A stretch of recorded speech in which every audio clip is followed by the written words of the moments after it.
Hey there, my name is Jody Avirgan. I've hosted politics podcasts with 538, sports documentary podcasts with 30 for 30, and throughout that time, my favorite stories were always those specific moments from history that felt like they had something bigger to teach us about today.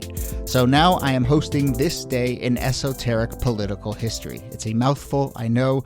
The title is long, but the episodes are short. 15 minutes or so, 3 times a week, one moment from that day's past. And I'm joined each episode by historian Nicole, along with all sorts of guests, historians, writers, people we just like talking with. We will touch on things like that time Woodrow Wilson got the flu, the women who were fighting against the right to vote, the occupation of Alcatraz Island in 1969, the Obama Star Trek sliding doors theory. Do you know that one? Each episode, something new and something surprising. Nikki has this phrase that she likes to use, historical sensibility, and that's what we're trying to do. We're trying to bring a historical sensibility to this moment, not just look at something that happened in the past and say, oh, that was interesting or that was weird, but really try and figure out what it has to teach us for this moment and understand how this moment is a product of what happened in our history.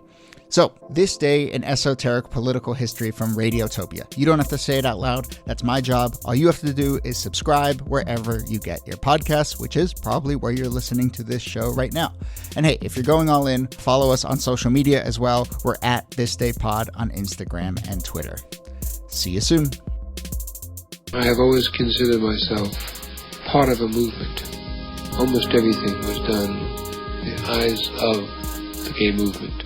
I am the candidate of the people of America. I will not make age an issue of this campaign. I am not going to exploit, for political purposes, my opponent's youth and inexperience. The people will rise up in November, and John Kerry will be sworn in as president. This law is a train wreck. Now, if you will forgive me, I want to take the opportunity to read 2 bedtime stories to my girls, but there's a point to this also.